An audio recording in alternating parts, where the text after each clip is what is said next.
உறவுகள் அனைவருக்கும் வணக்கம். முதல்வர் விஜய் அவர்கள் சட்டப்பேரவையில் நேற்று மக்கள் பணத்தை நான் தொடமாட்டேன், என்னை சார்ந்தவர்களும் தொட விட மாட்டேன், இதற்கு முந்தைய ஆட்சியில் மக்கள் பணத்தை தொட்டவங்களையும் விட மாட்டேன், விட்டுட்டு தேட மாட்டேன் அப்படின்னு சொல்லியிருக்கிறாங்க.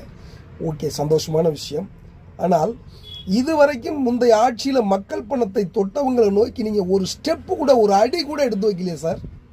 கண்ணுக்கு தெரிஞ்ச 1026 கோடி ரூபாய் ஊழல் செஞ்சுருக்காங்கன்னு அமலாக்கத்துறையால் அறிவிக்கப்பட்டு அவர் மேலே எஃப்ஐஆர் ஃபைல் பண்ணுங்கன்னு சொல்லி நீங்களே ஃபைல் பண்ணியிருக்கீங்க. எஃப்ஐஆர் உங்கள் ஆட்சியிலே ஃபைல் பண்ணியாச்சு. எஃப்ஐஆர் ஃபைல் பண்ணால் அவரை தூக்கி உள்ளே போட மாட்டாங்களா? ஏன் நீங்கள் இது வரைக்கும் நடவடிக்கை எடுக்காமல் இருக்கீங்க? ஏன் தூக்கி உள்ளே போடாமல் இருக்கிறீங்க? 10 ரூபா பாட்டிலுக்கு 10 ரூபா வாங்கினவங்களை சஸ்பெண்ட் பண்ணுறீங்க. ஆனால் 1000 கோடி அடித்தவங்களை எந்த ஒரு நடவடிக்கையுமே எடுக்காமல் இருக்கீங்களே. உங்களுடைய பேச்சுக்கும் உங்களுடைய சட்டப்பேரவை பேச்சுக்கும் நீங்கள் செய்கிற செயலுக்கும் கொஞ்சம் கூட தொடர்பு இல்லாமல் இருக்க சார்.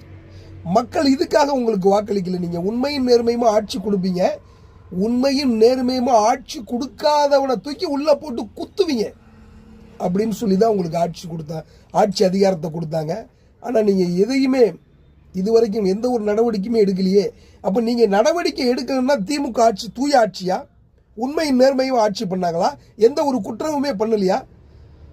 மக்கள் உங்கள்கிட்ட அதை தான் எதிர்பார்க்குறாங்க, நேர்மையான ஆட்சியை எதிர்பார்க்குறாங்க. அது மாதிரி நேர்மையற்ற மனிதர்களை கண்டிக்கணும், தண்டிக்கணும் அப்படின்னு தான் எதிர்பார்க்குறாங்க. ஆனால் அது இல்லையே சார். குவாரியை மூடினீங்க, அதை தவறாக நடத்தியவர்களை தூக்கி உள்ளே போடல. ஆர்டிஓ ஆஃபீஸில் ரெய்டு, அதில் யாரும் உள்ளே போன மாதிரி தெரியல. நெல்லுக்குடோனில் ஆய்வுக்கு போனீங்க, மறுநாள் ஒரு வாரத்துக்குள்ளே மழை பெஞ்சு அத்தனை மூட்டைகளை நனைஞ்சு ஒன்றுமில்லாமல் போகுது. ரெய்டுக்கு போன இடத்துல எங்கேயாவது குற்றத்தை கண்டுபிடிச்சு அவங்க யாராவது கைது பண்ணி உள்ளே போனாங்களா, இல்லை டிஸ்மிஸ் செய்யப்பட்டாங்களா? எதுவுமே கிடையாது. பூச்சாண்டி காட்டுறீங்க, வேற ஒன்றும் கிடையாது. அரசு அதிகாரங்கிற சாட்டை உங்கள் கையில் இருக்குது. அடிச்சிருவேன், அடித்தா தாங்க மாட்டீங்க, உட்கார வச்சு அடிப்பேன், ஓட விட்டு அடிப்பேன், அந்த மாதிரி மிரட்டிக்கிட்டு இருக்கீங்களே ஒழிய சாட்டையை சுழட்ட கூட மாட்டேங்கிறீங்களே. அடிக்கிறது ரெண்டாவது, சாட்டையை சுழட்ட கூட மாட்டேங்கிறீங்களே சார். அதாவது உங்களுடைய ஆட்சி அதிகாரத்தில் நீங்கள் உண்மையும் நேர்மையுமா இருக்கிறீங்கன்னு மக்கள் நம்பணும்னா, உண்மையும் நேர்மையும் மற்ற கடந்த ஆட்சியாளர்களை நீங்கள் கைது பண்ணி போட்டால் மட்டும்தான் அவங்கள நம்ப முடியும். அவங்கள நீங்கள் கைது பண்ணி அவங்க மேலே நடவடிக்கை எடுக்கணும்னா உங்கள் மேலே நீங்கள் ஏதோ சம்திங் சரியில்லாமல் ஒரு டீலிங்கில் இருக்கிறீங்களோன்னு மக்கள் நினைக்க தோன்றும். உண்மை அதுதான்.